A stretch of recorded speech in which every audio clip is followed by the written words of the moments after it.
hope you are hearing. Today, the presentation of today is about the stories you live by, the chapter 2 of the stories you live by. And, yes, the chapter 2 is about ideologies.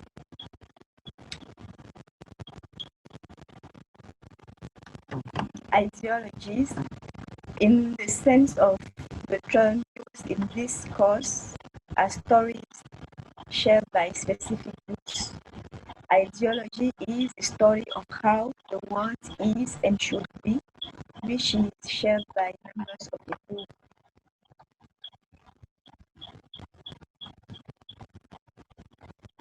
Then we have discourse, and the ideologies reveal themselves through discourses, which are characteristic forms of language used by groups or institutions.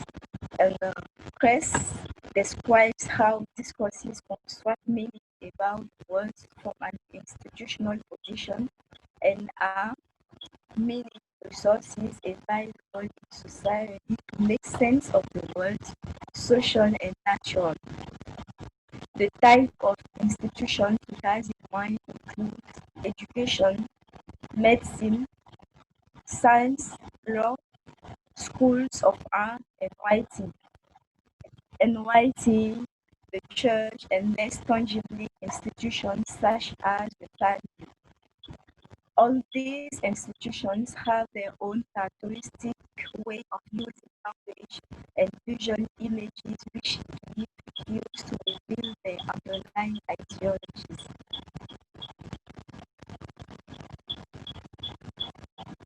In ecolinguistics, we are interested in getting to the heart of issues we are facing as species. And Rebecca Solnit believes that behind all kinds of problems, including environmental problems, is one simple cause: greed. We often speak as though the source of so many of our problems is complex and even mysterious. I'm not sure it is. You can blame it all on greed, the refusal to do anything about climate change, the constant hoarding of the poor, the resulting starving children, the war against most of what is doing this earth. This is what Rebecca Solnit said. So, a good starting point of ecolinguistics is to investigate the ideologies that help create a society based on greed. And there is one particular ideology that plays an enormously powerful role in our society. It's a way of viewing world that is shared by non-classical economists and went deeply into mainstream economics textbooks used in universities today. Real quick, is everybody able to hear what she's saying? I don't hear it well, just logged out. Rabiata, would you like to pass the presentation to somebody else? Maybe who has better sound? Okay. Okay. Is Guido here or someone? It's rather difficult, yes. Guido is here. Guido, would you be able to read the... Sound is very bad. It's okay, Guido, it's okay. Guido, Yes? Guido, do you want to read? No problem. All right, Okay, thank you, Guido. So go ahead, thank you. And thank you, Shall Rabiatu. Go ahead. Okay, so the story is an unflattering one for humans, that we are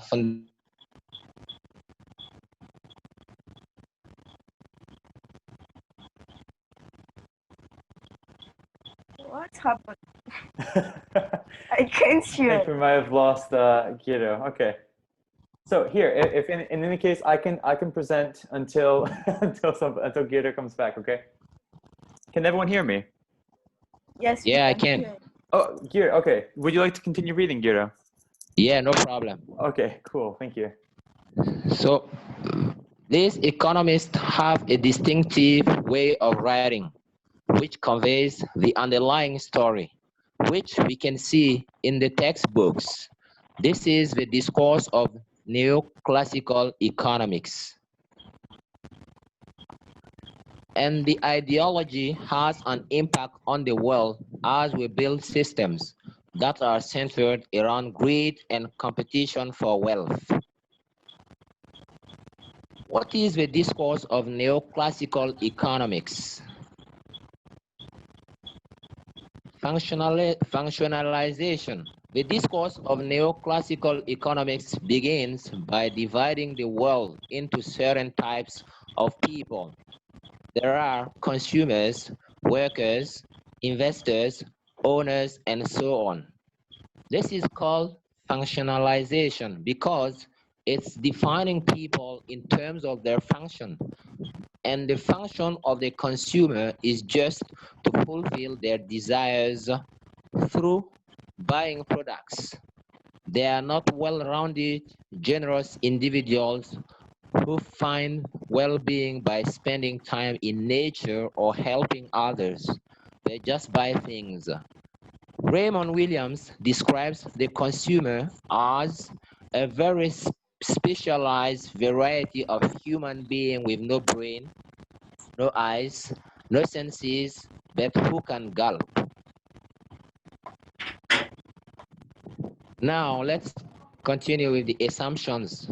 The discourse is based on a series of assumptions, all of which assume in one way or another that consumers are selfish. While early on in the textbooks, these are expressed clearly as just being assumptions. We believe that these assumptions hold. Later on, they're just treated as definite facts about the world. More is always better. Now, the high modality. The textbooks express themselves with great certainty. What we call high modality in this case, it is people want more than they can have, rather than many people want or people probably want. The high modality reinforces the story that people are fundamentally selfish. Now, the presupposition, a particularly strong way of expressing an ideology is to presuppose it, to treat it as if it is an obvious fact about the world that can be embedded in a sentence.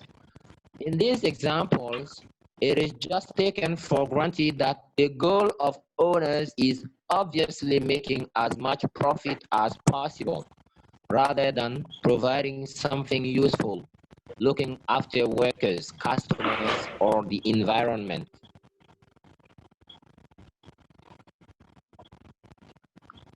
Politicians are people too, so they must be self-interested. The problem is that if economists have only a narrow view of humans as selfish, then they won't even try to build a society that promotes sharing, cooperation, generosity, or altruism. Instead, they will build a society based on greed. In this example, the presupposition is that selfishness is an obvious, inextricable part of being a person. The common cause for nature. In fact, there is evidence that just reading about consumerism makes people care less about the environment and become more materialistic. There is also evidence that studying an economics degree makes people more selfish, and it's not hard to see why. If the story behind all the books is that humans are selfish, then where are they going to learn to be cooperative, caring, and altruistic?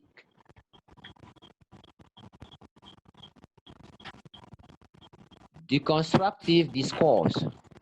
The discourse of neoclassical economics can be considered a destructive discourse since it promotes a narrow view of human nature and encourages materialistic values rather than promoting generosity, sharing, care, and environmental concern. Beneficial discourse. One of the aims of ecolinguistics is to search for new stories to live by, different ideologies that can inspire people to care more about people, other species, and the environment. One place to look for beneficial discourses in Bhutan, where the concept of gross national happiness has been developed since the 1970s. This is an alternative to gross domestic product, which measures only the amount of money changing hands. Instead, GNH measures how happy people are. A focus on happiness could also be selfish, but the Bhutan government redefines happiness in more generous ways. So this is roughly the end of the first part. Now the floor is given back to the moderators for, yes, thank you for your kind attention. Questions and suggestions and improvements.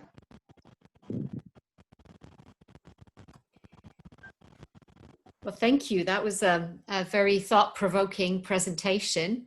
And congratulations for going first, because that's definitely a difficult position to be in, especially since we're not very well rehearsed with using Zoom, at such a great distance. I don't know how many kilometers separate Europe or France from Burkina Faso, but the connection is quite wide.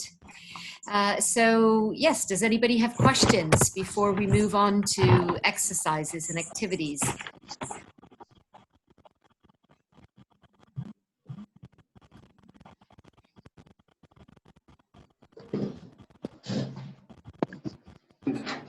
You can either put the questions in the chat box, or you can activate your mics and speak if you have any questions. Just one comment. I like that bit about greed. Yeah. That we don't need to make it overly complex. That you can basically boil all human problems down to one thing, and that's greed. Yeah. I like that. I think that's quite insightful. And he's perhaps a bit Buddhist in a way. I think there's an element of Buddhism there. Yeah, greed and desire. That's what we need to work on. Yeah. So we could have a Buddhist discourse. Anybody for a Buddhist discourse here? Along with eco-linguistics.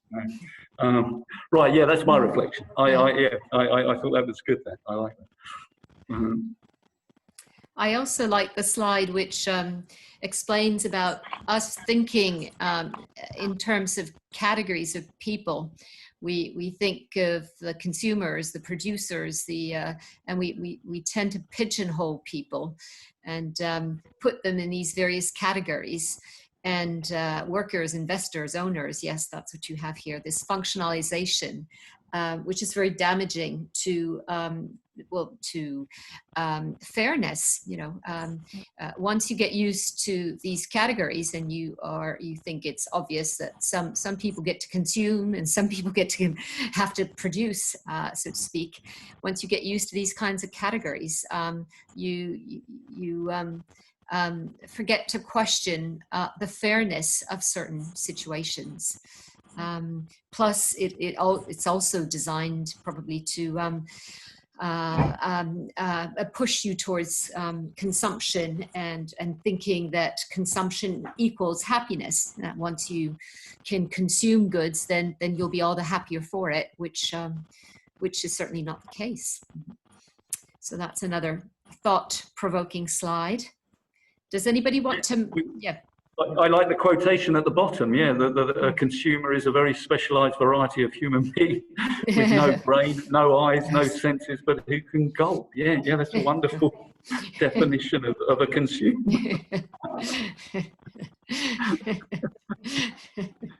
I won't tell my sister that. Yeah, yeah, I don't think she'd appreciate that.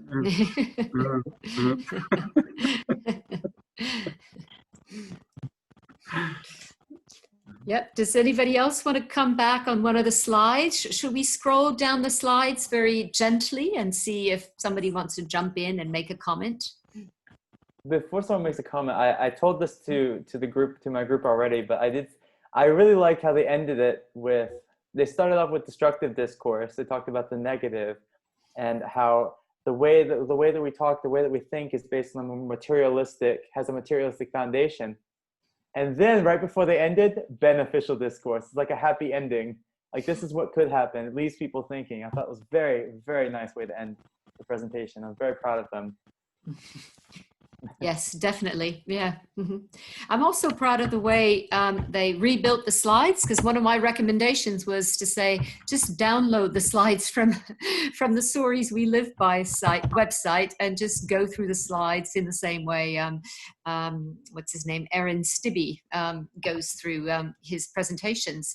And I like the way they really added to the subject of today through picking out quotes and using all the material available on the website and making their own slides. So yes, that's going to be a hard act to follow. Burkina Faso, well done. Thank you, thank you.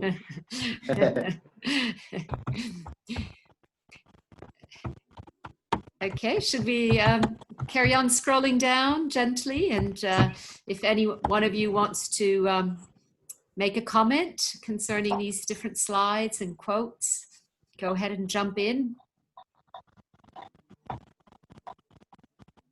Yeah, I mean, it certainly is interesting in terms of the discourse on greed and selfishness, because obviously, yeah, the neoconservatives in the 1980s, and not least Margaret Thatcher, Ronald Reagan, yeah, very much peddled this idea of the fact that people were inherently selfish.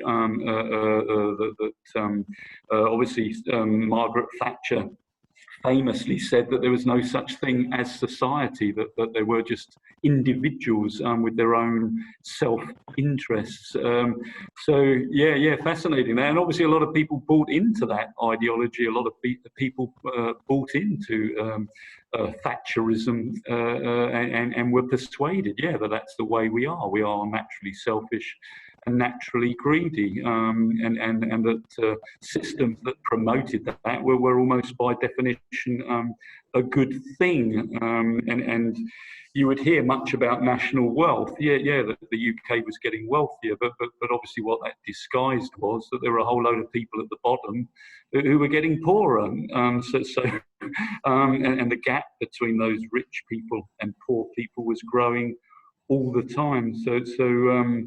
Yeah, interesting the way you can sell that discourse, and a lot of people are going to follow it and accept it as a norm. Yeah. As you say, that I like that expression, high modality. That almost de facto, it is a truth about humans and human society. So. Yeah, interesting. And they're probably also going to buy it because more often than not, the argument that follows is that consumption is good because it creates demand, and if there's a demand and high production level of goods, then that fuels employment.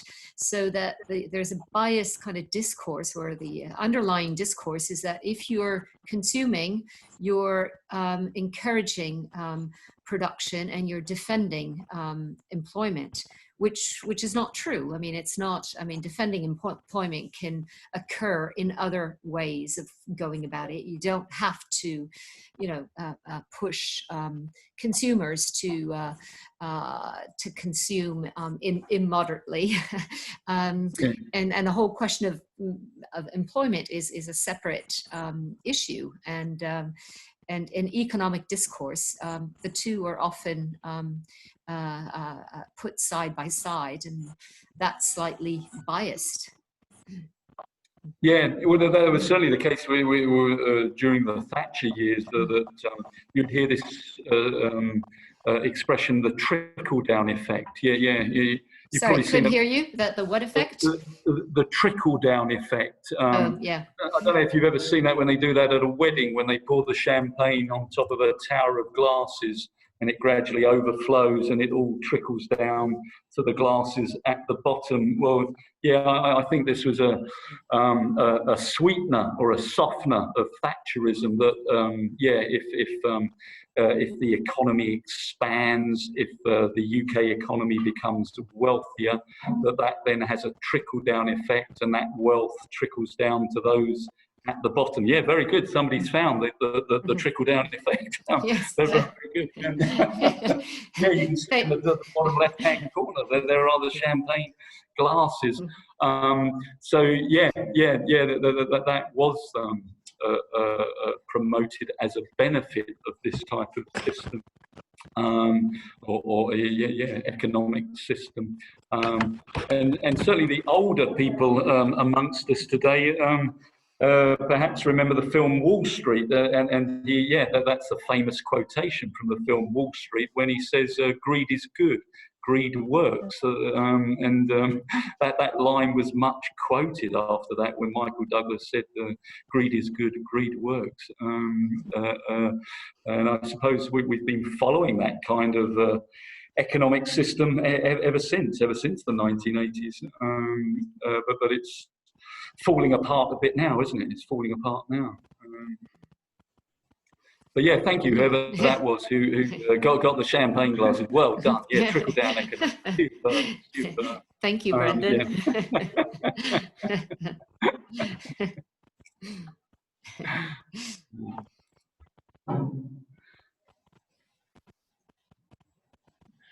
Does anybody here do you want to make a comment?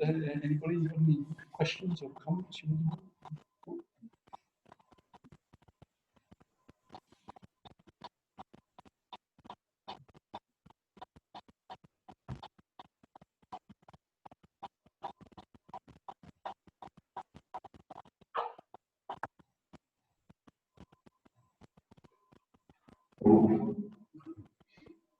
Yeah, actually, this is a good element, isn't it? This about politicians. That if the prevailing narrative is that people are selfish, then politicians are going to dance to that tune, aren't they? Which is a good reflection that they that the public is going to get what the public wants.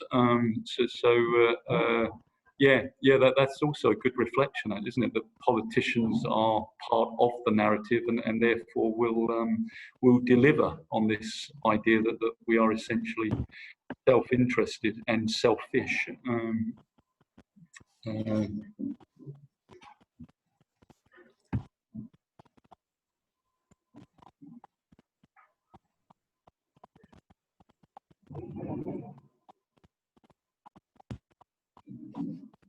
I suppose we're lucky that we don't have any economics major in this VEC, in the VEC challenge, or maybe we do, but because that's a risky slide if we do. It is a risky slide, by definition, selfish people. Yeah, they do their economics degrees, don't care about anybody else. Reading their economics books. Actually, I don't know. I'm going to ask this question to Rabiatu. What is the main subject that the Rabiatu team is studying? Are they majoring in in social science, languages? What is their main subject? The main subject about the VEG or general? Sorry, I didn't catch that. So what is their degree or their main subject or their main course?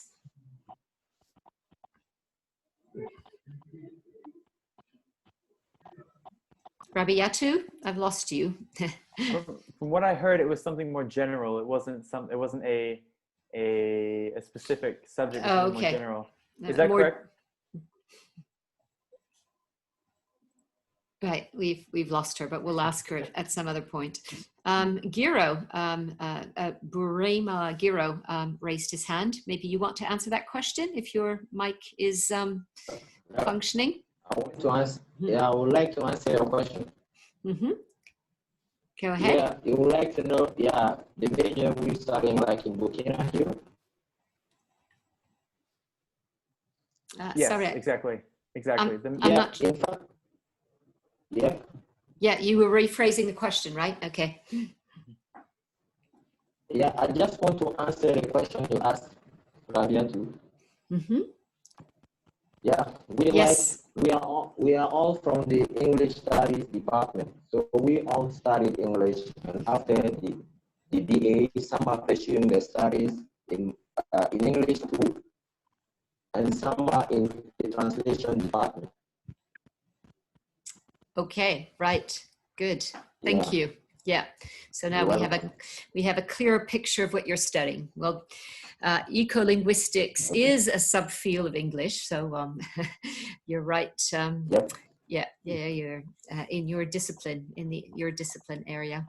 I think somebody else raised his or her hand. Who else raised his or her hand? No? Okay. Right. Well. Okay. I think. I think Aisha has a question. I have a question on the way. We have to. On the way, we have to present the pMOOC. Okay, we'll because that's for you coaches. That's not for the for all participants. Okay, but although it might be of use to all participants, your coaches are in charge of the pMOOC chapter. Okay, so whenever possible, they'll ask you to participate, collaborate, and in the case of Burkina Faso, they actually took the lead and presented the whole chapter, which Brendan was very impressed by, and I think Brendan did some great work with his team because his team became fully autonomous to present the chapter. So that's great. So you can take it that far if possible, but I'm saying it's not always possible. There are teams such as Ireland, Slovakia, Norway. I'm not sure about their scheduling constraints. I'm not sure they'll always be available on a Thursday at 3 p.m. So if they're not available, the coach is the one who does the presentation. And as I said earlier on, there are two ways of going about it. You can either download the slides from the website from Stories We Live By, and the slides are scripted, but you use the slide and you're the one making the commentaries from one slide to the next. So that's one way of going about it. That's the easy way because you don't have to prepare any slides. So if you click on Start the Course Now, and you can see all the chapters that we'll be going through. If you take one of the chapters, they're all structured in the same way as Brendan is showing you by sharing his screen. And you can use the material that's available. You don't have to recreate it. But if you do recreate it, if you're adding something extra in terms of recreating your own slides, the way the Burkina Faso team did, then that's rather nice because it means that you're going to be dwelling on quotations or elements of the presentation, elements of the chapter that are dear to your heart, right? And that's rather important because, as you can tell after today's presentation, if you compare the slides of Burkina Faso to the ones of this pMOOC, there is a substantial difference. And I think what they've managed to weave into these slides are statements and quotes which sort of reveal how they feel about the subject and which personalizes the chapter and shows their personal understanding of the chapter. And I think that's rather nice. But as I said, it's not always possible to do that because of scheduling constraints. And if the coach finds himself or herself on his or her own to present the chapter, then there's no way you're going to get a team dynamic, and there's no way you're going to be able to rebuild those slides. So we do have a solution for you, and that is download the slides of the website, which are equally quite good. I hope that answers your question, Aisha.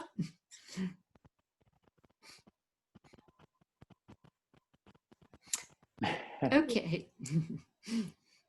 Right. Okay. Should we move on to some of the maybe activities? I don't know whether the Burkina Faso team had time to prepare any exercises or activities in relation to this chapter. I think they were too busy with creating such an amazing presentation. Okay, right, that's fine. So what I suggest is I'll give you an activity which is from chapter 1. So I think I will share my screen now, if you can hand over the screen sharing to me. Yes. And I'll show you an activity which I basically downloaded from the website. It's not something I created myself, but it's going to be an opportunity to illustrate how you can also use material from the website. Okay. By the way, Giro, that's not for you. You finished the presentation, so you have nothing more to do. Okay, that's nothing for you. That was for the other people. Okay. No problem. I will continue following. Okay, here's a little exercise I'd like us to do. Can you see my screen? Is it projecting correctly? Yeah. Yeah. Okay, so as you can tell, I just downloaded material, and this is from the first chapter. It's a document entitled Exercises, right? And there are loads of exercises in this document, which I've downloaded straight from the website. And I'm scrolling down to one exercise, which is quite simple. I added the instructions in yellow here, as you can tell. I've highlighted them in yellow.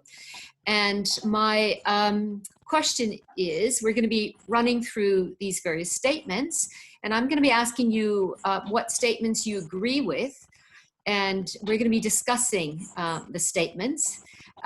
What we can do is classify these ecosophy, I guess that's how you pronounce it. It's from philosophy, but it's linked to ecology, either social ecology or ecofeminism or other types of what they call ecosophy.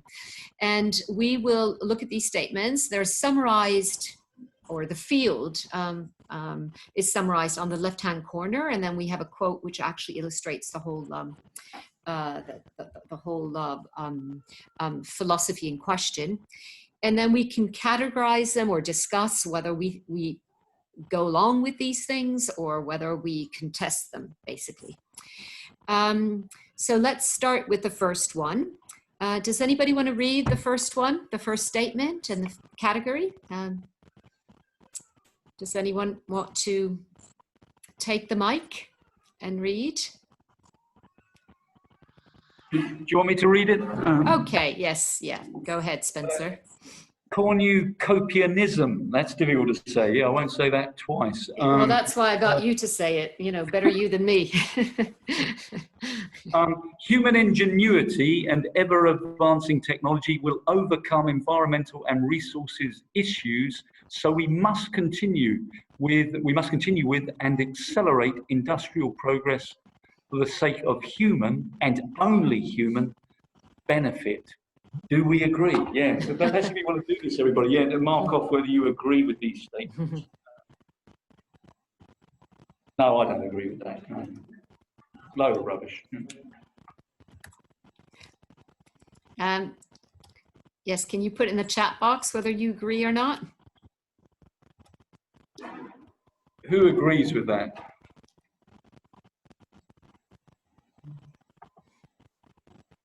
Do you agree with that statement, that first statement?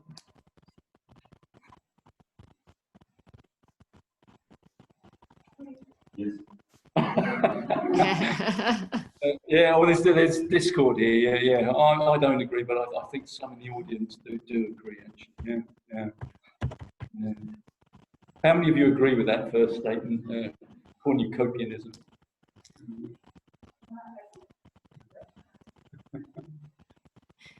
Should we have a show of hands? Who agrees with that first statement on cornucopianism?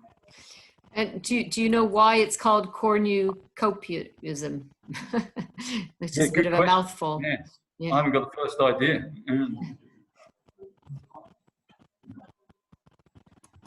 Well, as I've got one student here who said yes, they sorry, I shouldn't be doing that one. Who says they do agree. So okay. Yeah, well, if you can put that student on the spot. By the way, in the bibliography at the bottom, I think you can see me scrolling down my document in the further reading. The origins of these ecosophy are explained. Yeah, ecosophy, or is that how? Yeah. Okay. The student who agrees with that, does that student want to say a bit more? Jean-Maxime, no, he just agrees. Yeah, but he doesn't want to expand upon that. He doesn't want to expand. He just agrees. Okay. Yeah. So yeah. Sorry, you were going to say something? No. That's it. Thanks. Okay. Yeah. So basically, I think you're meant to disagree with that mostly, anyway. And that is, you are meant to condemn the acceleration of industrial progress for the sake of human and only human benefit, in the sense that we are not the only human beings on this planet. You know, there are obviously plants, animals, etc. There's a whole ecosystem which we are destroying if we think only in terms of our human benefit, consumption, etc., etc. So I think that's the idea behind that quote. Well, it's not a quote, that statement. It's a philosophy which is destructive in terms of the environment. Now let's read the second quote, which is called Sustainable Development. And just from the labeling of this philosophy, and from the fact that we know the word sustainable, we're familiar with that term. We probably know, even before we read the quote, that we will agree with the statement, and that we will think that it is a constructive way of viewing the environment. Does anybody want to read that? Yes, can I do it? Yes, go ahead.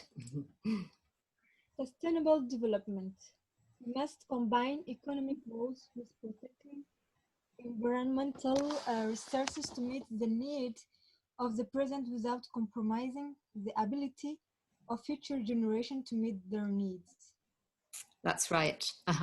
So the term future generations is of importance, right? We want the future generations to have a world, well, we want them to come into the sort of world that we came into, a world, you know, where the resources are plentiful, where nature is, well, it's not, I was going to say still intact. It isn't, you know, it's already deteriorated from 1 or 2 generations ago.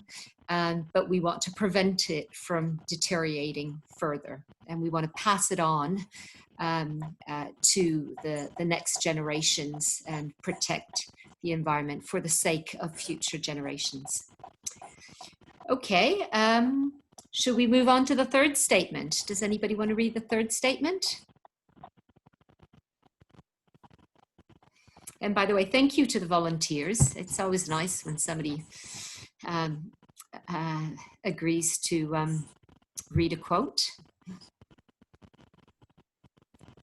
Can I? Yes, go ahead.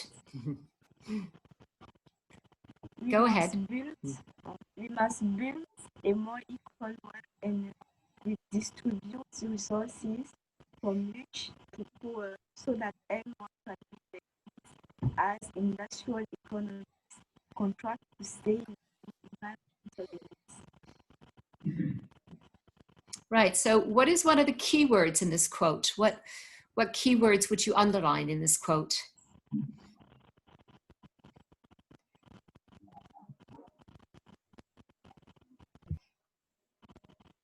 Can anybody suggest a keyword? Redistribute. Yes, redistribute. Very good. Maybe even one before that. Build. Build, yes. And maybe yet a third one before that. Equal.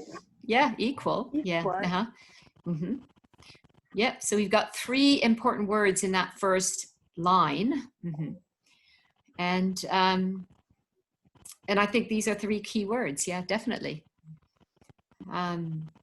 To build a more equal world and redistribute resources. Yeah.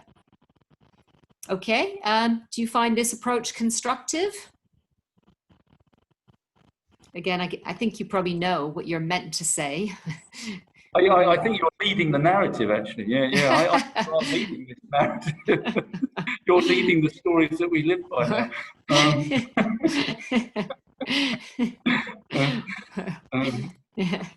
Okay, well, let's move on to the next one then. The next one is ecofeminism. Now, because there are lots of girls and guys in this class, so we might get a bit of a debate here. Who wants, preferably a woman should read the next quote. Can we have a female participant read the next quote? Yeah. Do you want to read it? Yeah. I've got a. Yeah. We've got a student here in Central. Can you hear me? There's a little bit of squeaking. Do we think the dominant which sees men as superior to both women and nature? Instead, we must build a new, more culture which recognize women's contribution to sustainability and values nature. I'm so sorry. Okay, I think what happened there is since you're in the same room, and I think I'll mention this to Spencer. When you're in the same room, only one person can have his or her mic open at the same time. Otherwise, it squeaks horribly. Yeah, thanks, buddy. I did actually cut my mic, but it still seems to echo. Yeah. Okay. Yeah. Right. Yeah. Here we go. So ecofeminism, we must rethink the dominant model of hierarchy which sees men as superior to both women and nature. Instead, we must build a new, more equal culture which recognizes women's contribution to sustainability and values nature. I agree with this. Okay, it definitely works better when we all turn off our mics. So yes, thank you. Yes, so you agree with this. This model of hierarchy, by the way, this is another keyword, hierarchy, in this quote. Dominant model of hierarchy, maybe a key expression here.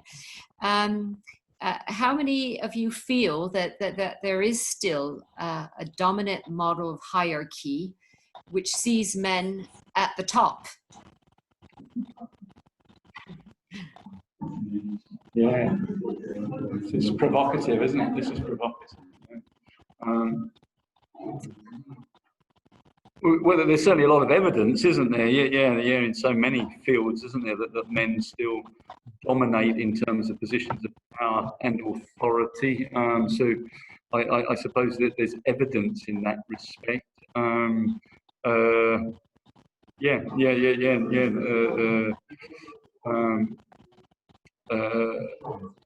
suppose the only thing you can say in favour, or not in favour, but which balances it slightly is that it's perhaps improving from what it was. Yeah. But clearly there are still, and I suppose it obviously depends on what country or part of the world that you're in as well. But yeah, I think regardless of what part of the world you're in, that you can still find a lot of evidence that men are far more often in positions of power than women. Yeah. You only have to look at the UK, for example, to see that is clearly the case. But there is change, there is movement, but there's still a long way to go, I think. And in terms of salaries, that's salaries in the UK, that a lot of evidence that women are earning less money for doing similar jobs, less money than men earn. So I would. I would agree with that statement. Yeah, but I'm not sure. I don't know whether everyone would agree with it. No. I think it's great that a man should speak in favor of ecofeminism. That's great. Yeah, I'm going to Thank you. become an eco-feminist warrior. Yeah. Right. All right. Let's do one last one. I mean, there's more than one on this page, but we'll finish with deep ecology, and then I'll leave you to discover the next one: transition movement, dark mountain project, deep green resistance. You can see there's some great movements and great philosophies out there that you can discover. But let's finish with deep ecology, and then you can go through the other statements in your own time. Do I have a reader for deep ecology?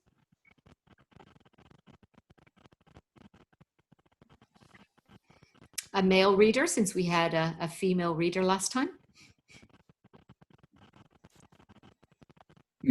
Sounds like me again. You're going to have to put up with me. Okay. Deep ecology. Yeah, that sounds deep. Yeah, deep. We must recognize the intrinsic worth of humans, plants, animals, forests, and rivers. That is, their value beyond direct short-term use for humans. Recognizing worth in nature is likely to encourage people to protect the conditions that support all life, including human life. I really like this expression, which is recognizing worth in nature. I do feel that a lot starts with being able to recognize how much nature has to offer and how important it is to respect nature. So yes, it's a deep, deep thought, and I suggest we end, the debate concerning these various philosophies on that one quotation, and you can probably explore the rest in your own time. Now, to finish today's session, I'm going to stop the screen sharing here.